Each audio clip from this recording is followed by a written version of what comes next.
Good morning students. सो आज की जो हमारी क्लास है वो हमारी बेस्ड है नाउन्स पे। बट नाउन्स कौन से वाले? The possessive case.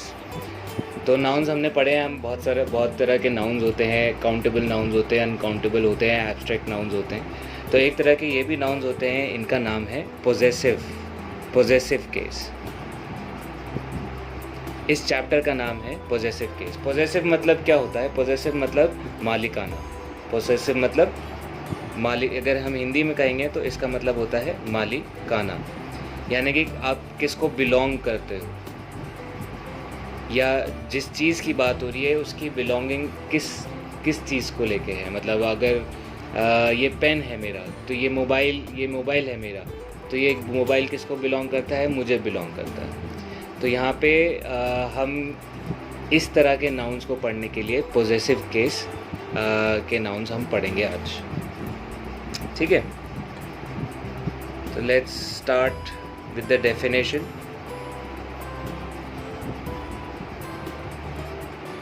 We put an apostrophe s for the possessive case. तो जो भी पॉजेसिव केस होता है भाई, ये इस तरह के जो हम लाइन्स सेंटेंसेस जब हम इंग्लिश में बनाते हैं तो अक्सर हमसे ये गलती होती है कि हम क्या बोलते हैं, हम माय फादर पापा का नाम क्या है, मेरे पापा का नाम इंग्लिश में मान लीजिए अगर आप बोलना चाहते हैं राम प्रसाद है, तो आप क्या बोलोगे? My father name is Ram Prasad, ठीक है। मोस्टली बच्चे जो हैं यहाँ पे एपोस्ट्रॉफी एस का इस्तेमाल नहीं करते, जो कि गलत हो जाता है, ठीक है। तो इसीलिए यहाँ पे जो हम इस एपोस्ट्रॉफी एस को लगाते हैं वो क्यों लगाते हैं, आज हम उसको पढ़ेंगे, ठीक है। तो ये जो क्लास है ये बेसिकली इस एपोस्ट्रॉफी एस की क्लास है। ऑलराइट, तो आगे पढ़ते हैं। तो इसमें इन्होंने कहा है कि we put an apostrophe for the possessive case. तो जहाँ पे भी हम बिलोंगिंग की बात करते हैं कि मेरे पापा का नाम, मेरी मम्मी का नाम, ये जो का के की वाले जो सेंटेंस वर्ड्स आते हैं उनके लिए हम यहाँ पे अपोस्ट्रॉफी एस का इस्तेमाल करते हैं। ये इस्तेमाल करना ज़रूरी है। फॉर एग्ज़ाम्पल, मेरे पेन की कैप, ठीक है, इस बच्चे का खिलौना, ठीक है, उस बच्ची की ड्रेस, ठीक है, पापा का चश्मा। तो जहाँ पे भी का के की, ये कौन से वर्ड्स को इंडिकेट करते हैं? ये इंडिकेट करता है बिलोंगिंग को, ठीक है, पॉजेसिवनेस को। तो इसलिए यहाँ जहाँ पे भी इन वर्ड्स का इस्तेमाल होगा वहाँ पे हम अपोस्ट्रोफी एस का इस्तेमाल भी करेंगे, ठीक है। तो आगे क्या लिखा है? The possessive case is formed by following. दो केसेस हैं, दो पॉजेसिव केस दो तरीके से हम लोग यूज़ कर सकते हैं।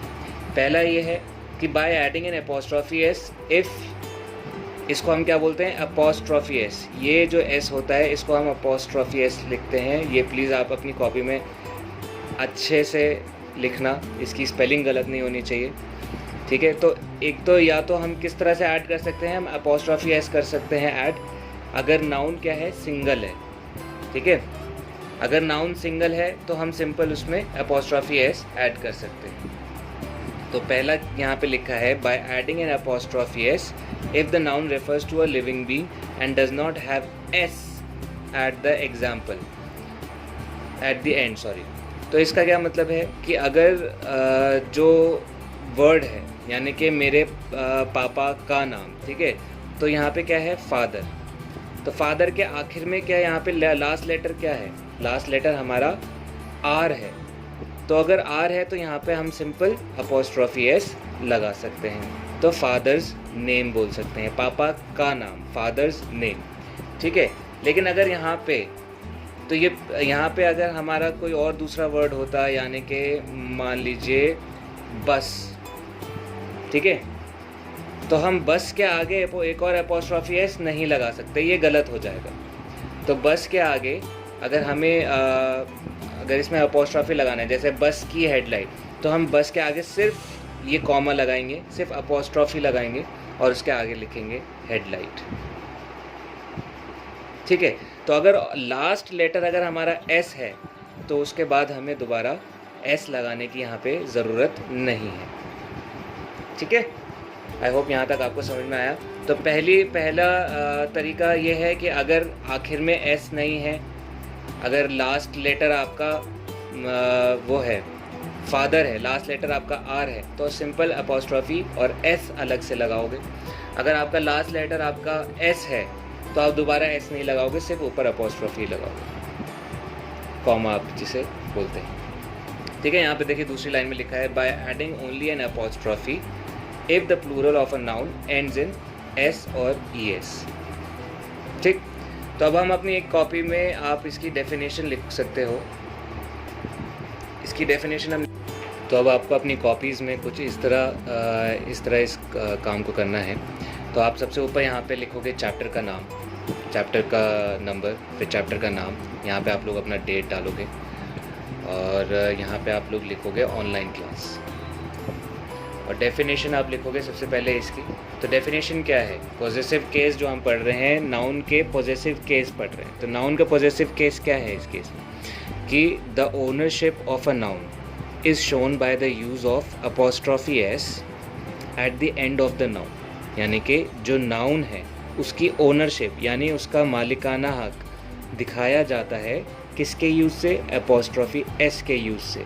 एट द एंड मतलब आखिर में, नाउन के आखिर में। तो जैसे फादर क्या है हमारा, फॉर एग्जांपल यहाँ पे दिया हुआ है फादर हमारा नाउन है, तो फादर का नाम, ठीक है, तो किसको बिलोंग कर रहा है ये नेम, फादर को।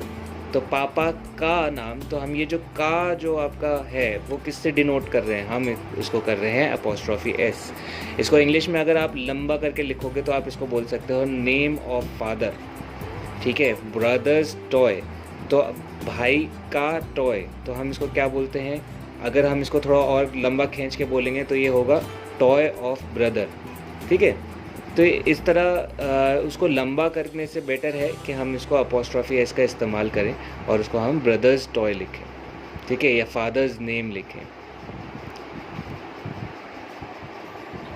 अब हम आगे देखते हैं, यहाँ पे कुछ क्वेश्चंस हैं, इसमें से कुछ मैं आपको करवाऊँगा, एक दो आपको मैं खुद करने के लिए छोड़ूंगा। तो यहाँ पे लिखा है the name of the boy, ठीक है, the name of the boy. अच्छा, ऑफ का मतलब भी का, के और की होता है, ये भी आपको मालूम होना चाहिए, ठीक है।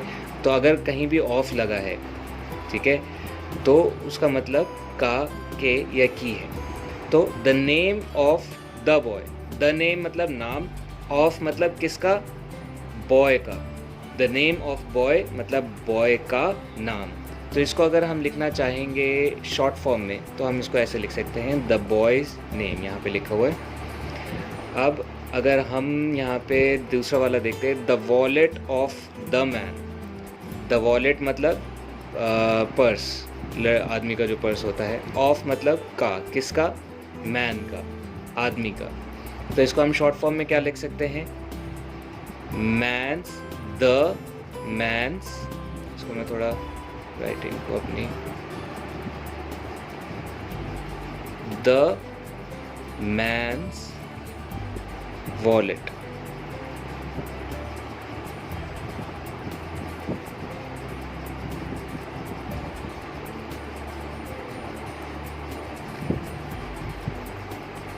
ठीक है, नेक्स्ट देखते हैं the song of the Kuku. The song, किस, ऑफ मतलब का, किसका, कुकू। कुकू का मतलब होता है कोयल बर्ड। कोयल बर्ड को इंग्लिश में कुकू बर्ड कहते हैं, ठीक है। तो इसको हम कैसे लिख सकते हैं, द कुकूज सॉन्ग, सिंपल, ठीक है। तो आई होप कि आगे के दो भी आप लोग खुद कर सकते हो, ज़्यादा मुश्किल नहीं है। The paws of the cat, the voice of Shreya, ठीक है। अच्छा, अब एक चीज़ मैं आपको बता दूं, ये लास्ट वाला थोड़ा ट्रिकी है, ठीक है। इसका क्या मतलब है, मैं आपको ये वाला करके बता देता हूँ। किसी भी नाम से, किसी भी इंसान के नाम से पहले द नहीं लगता, ठीक है। अब यहाँ पे लिखा है द वॉइस ऑफ श्रेया, तो यहाँ पे हम द श्रेयाज नहीं बोलेंगे, याद रखना, द श्रेयाज गलत होगा। द, किसी भी इंसान के नाम से पहले द नहीं लगा सकते। और ये इस चीज़ को, और ये किसके सामने द लगता है किसके सामने नहीं लगता, ये एक अलग चैप्टर है। आई वुड रियली अप्रिशिएट अगर आप लोग कुछ अपनी तरफ से भी आप थोड़ा होमवर्क करो और कुछ ऐसी वीडियोस देखो जिससे आपके इंग्लिश को लेकर नॉलेज बढ़े। ठीक है, तो ये वीडियो आप अलग से देख सकते हो। जब नेक्स्ट आपका कोई चैप्टर आएगा उसमें ये कवर होगा तो हम ज़रूर एक्सप्लेन करेंगे। अनटिल देन आपको अपनी रिसर्च खुद करनी पड़ेगी। तो किसी भी नाम से पहले, इंसान के नाम से पहले द नहीं लगता, तो हम इसको क्या लिख सकते हैं, श्रेयास वॉइस। ठीक है, ये एक और मैंने आपको बता दिया है, बाकी ये वाला आप अपनी कॉपी में खुद करेंगे। आई होप यहाँ तक समझ आया होगा। अब नेक्स्ट देखते हैं आगे के क्वेश्चंस कैसे हैं। इसमें आगे का क्वेश्चन भी कुछ सेम ही लग रहा है। इसमें the dresses of the girl लिखा है, सिंपल इसको आपको शॉर्ट फॉर्म में करना है, द गर्ल्स ड्रेस। ठीक है, गर्ल किसी का नाम नहीं है, इसलिए हम यहाँ पे गर्ल से पहले द लगा सकते हैं। द हम कब लगाते हैं ये याद रखना, द हम तब लगाते हैं जब हमें किसी एक पर्टिकुलर नाउन की बात कर रहे हो कि भाई वो लड़की की ड्रेस बहुत अच्छी है। ठीक है, वो लड़की की ड्रेस, तो हमें पता है कि हम किस लड़की की बात कर रहे हैं, तब हम द का इस्तेमाल करते हैं। लेकिन अगर हमें पता होता है कि एक लड़की की ड्रेस चाहिए, ठीक है, आप मान लो आप दुकान में गए हो और आपने कहा कि आपको एक लड़की की ड्रेस चाहिए, तो आपने कोई स्पेसिफाई नहीं किया कि आपको कौन सी लड़की की बात कर रहे हैं, तो हम वहाँ पे जब स्पेसिफाई नहीं होता तो हम ए लगाते हैं। जब हमें पता होता है कि हम किसकी बात कर रहे हैं तो हम द लगाते हैं। ठीक है, यहाँ पे हमें पता है इन्होंने द लगाया है, तो हमें पता है इसलिए हमने भी द लगाया है। ठीक है,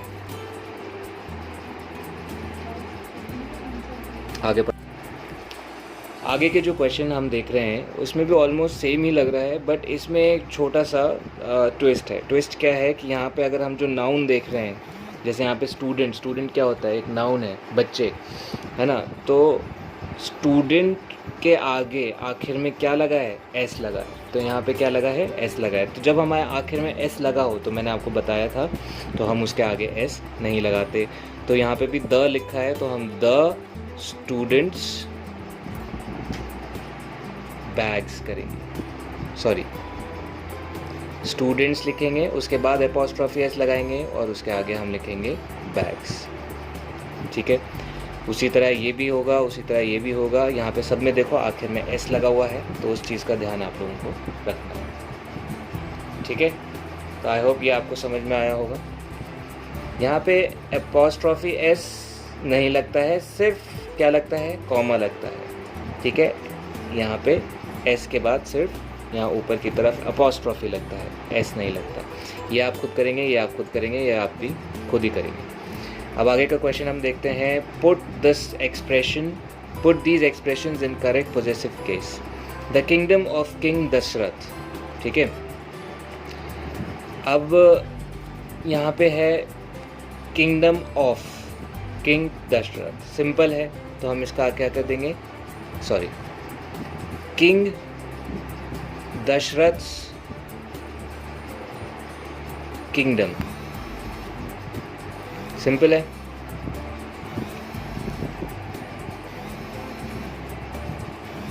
आगे देखते हैं, ये भी सेम ही है। The birthday of the queen's birthday after a journey of 7 days। ये थोड़ा सा ट्रिकी है, मैं देखना चाहता हूँ आप में से कितने लोग इसका कर सकते हैं। ठीक है, तो यहाँ पे मैं आपको 2 क्वेश्चन के आंसर लिख के दे देता हूँ।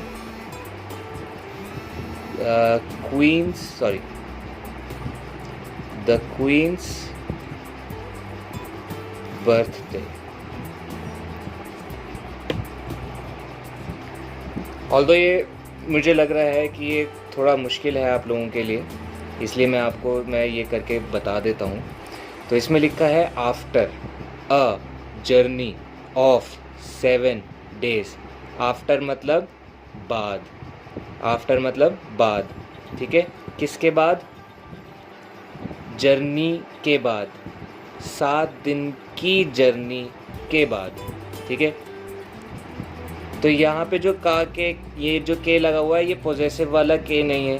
ठीक है, इसमें कोई बिलोंगिंग की बात नहीं हो रही, बाद की बात हो रही है। ठीक है, तो यहाँ पे हम अपोस्ट्रोफी एस का इस्तेमाल नहीं करेंगे, इस चीज़ का ध्यान रखना, कंफ्यूज मत होना। ठीक है, तो तो यहाँ पे अ जर्नी ऑफ 7 डेज, इसको हम लोग लिख सकते हैं। कैसे लिख सकते हैं? 7 डेज। अब डेज के बाद क्या लिखा है? आखिर में एस लिखा हुआ है, तो हम इसके आगे से अपॉस्ट्रोफी लगाएंगे। 7 डेज जर्नी, ठीक है। और आफ्टर लगा था सबसे पहले, तो हम यहाँ पे आफ्टर लिख सकते हैं। आफ्टर 7 डेज जर्नी, ठीक है। आफ्टर मतलब बाद में, 7 डेज की जर्नी के बाद, इसका ये मतलब बनता है। His experience of 3 years। अच्छा, ये चीज़ हमको समझना होगा कि भाई ऑफ से एक पहले और उसके बाद वाला वर्ड सिर्फ वही आपके जो हैं पॉजेसिव केस में बिलोंग करते हैं। उसके अलावा जैसे यहाँ पे हिज लगा है, तो हिज आपका पॉजेसिव केस में नहीं आएगा। सिर्फ जो ऑफ है हमारा, उससे एक पहले का जो वर्ड है, पहले का जो नाउन है, और उसके बाद का जो वर्ड है, वो हमारे पॉजेसिव केस में होते हैं, ठीक है। फॉर एग्जाम्पल अब इसका क्या बना? हिज एक्सपीरियंस ऑफ 3 years, तो हम इसको हिज को एज इट इज़ लिख सकते हैं। His 3 years। अब एस लगा हुआ है यहाँ पे, तो इसके आप आगे से अपॉस्ट्रोफी लगाएंगे। 3 years एक्सपीरियंस, ठीक है। तो ये हमारा हो गया हिज 3 years एक्सपीरियंस, ठीक है। तो आई होप कि ये 2 आगे के आप लोग खुद कर पाओगे। नहीं कर पाओगे तो कोई बात नहीं है, हम कोशिश करिए। उसके बाद हम तो हैं यहाँ पे आपको बताने के लिए, ठीक है। तो ये हो गया यहाँ तक। इसके आगे का जो क्वेश्चन है जो मैम ने आपको होमवर्क में दिया है, ये है complete the following table. Simple है। फॉक्स का क्या होगा? फॉक्सेस। चाइल्ड का क्या होगा? चाइल्ड्स। लेडी का क्या हो जाएगा? लेडीज़ है ना, तो ये क्या होगा? लेडी। किंग्स है, तो यहाँ पे क्या होगा? किंग। वुमन है, वुमन का क्या हो जाएगा? वुमन्स। सिंपल। यहाँ पे 2 खाली छोड़े हुए हैं, ये क्यों छोड़े हैं? या तो आपको अपने ही कोई 2 वर्ड्स आप लिखे प्रॉबेबली। मदर का क्या हो जाएगा? मदर्स। मंकी दिया है, मंकीज़ दिया है, तो इसका क्या हो जाएगा? मंकी, ठीक है। Plural foxes. अब यहाँ पे हमारे आखिर में एस है, तो यहाँ पे देखो फॉक्सेस में आगे सिर्फ अपॉस्ट्रोफी लगा है, एस नहीं लगा। 2 एग्जाम्पल आपको खुद देने हैं। बॉयज़ का क्या होगा? ये आप लिखो। सोल्जर्स लिखा है यहाँ पे, देखो अपॉस्ट्रोफी एस के बाद अपॉस्ट्रोफी है, आगे एस नहीं लिखा हुआ, ठीक है। तो ये आपको इसका यहाँ पे क्या बनेगा, ये आपको लिखना है। और 2 एग्जाम्पल और अपनी तरफ से आप लिखोगे, ठीक है। लास्ट क्वेश्चन देखते हैं आज का। The doll belonging to the girl. अब यहाँ पे एक दूसरा वर्ड यूज़ कर रहे हैं, बिलोंगिंग, ठीक है। तो ऑफ नहीं यूज़ किया इन्होंने यहाँ पे ऑफ का इस्तेमाल नहीं हुआ है। यहाँ पे किसका इस्तेमाल हुआ है? बिलोंगिंग का, ठीक है। तो इसका भी वही मतलब है कि भाई ये डॉल किसको बिलोंग कर रही है? गर्ल को। तो इसको सिंपल हम इतना बड़ा लाइन लिखने की बजाय हम क्या लिखते हैं? The girls doll. बस इसको इतने में हम लिख सकते हैं, तो हम इतना लंबा लाइन नहीं लिखेंगे, ठीक है। तो the doll belonging to the girl का क्या मतलब है? बिलोंग करती है गर्ल को, तो इसको हम बोलेंगे द गर्ल्स डॉल। उसी तरह the gun belonging to the hunter, the hunter's gun. The uniforms worn by students, तो ये क्या हो जाएगा? ये थोड़ा डिफरेंट है।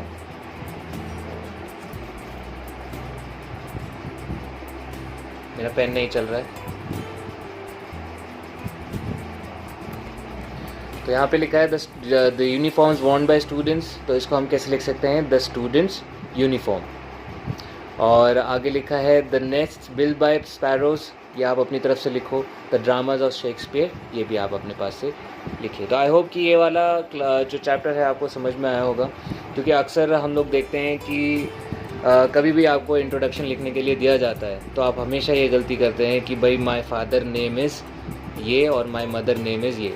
अपॉस्ट्रोफी एस कभी नहीं लगाते। तो अपॉस्ट्रोफी एस बहुत इंपॉर्टेंट है, उसी के बदौलत हमें पता चलता है कि आप जो कह रहे हो, हम मेरे पापा नाम कहना चाह रहे हो या आप मेरे पापा का नाम कहना चाह रहे हो, ठीक है। क्योंकि मेरे पापा नाम राम प्रसाद है, इसका कोई मतलब नहीं बनता। मेरे पापा का नाम राम प्रसाद होता है, ठीक। आई होप ये आपको समझ में आया होगा। इसके अलावा कोई भी डाउट होगा तो आप हमें कॉन्टैक्ट कर सकते हैं व्हाट्सएप के थ्रू। Thank you.